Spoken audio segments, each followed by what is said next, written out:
Ce sac à pain, il vient de Beach. Et c'est vraiment, quand je disais souvent que les Allemands ont manqué de tout, tu vois, ils avaient plus de munitions, plus de médicaments, plus de nourriture.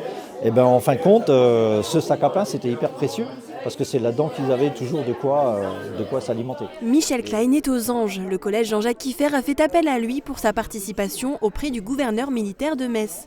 Un concours ouvert aux classes de 4e et 3e qui a pour thématique cette année la libération de l'Est de la France en 1944. L'espace mémoire de Beach est une mine d'informations pour les élèves.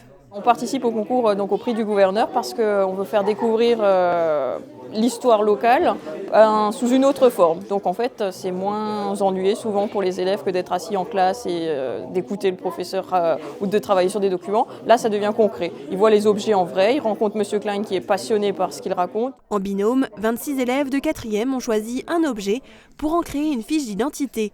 Le tout formera un fascicule. C'est un réservoir d'avion qui a été transformé en jouet pour enfants.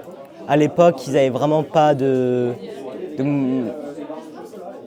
moyens de se divertir, donc c'est vraiment artisanal. Tu as commencé à rédiger ? Oui, j'ai commencé, du coup j'explique l'histoire et après j'ai fait une description de ce qui est là-dedans. D'accord. Et peut-être encore demander M. Klein comment elle est arrivée dans l'espace mémoire. Pour de nombreux collégiens, c'est la première fois qu'ils découvraient ce lieu de mémoire locale. Ça m'étonne parce que j'ai jamais vu d'un endroit avec autant de choses dedans.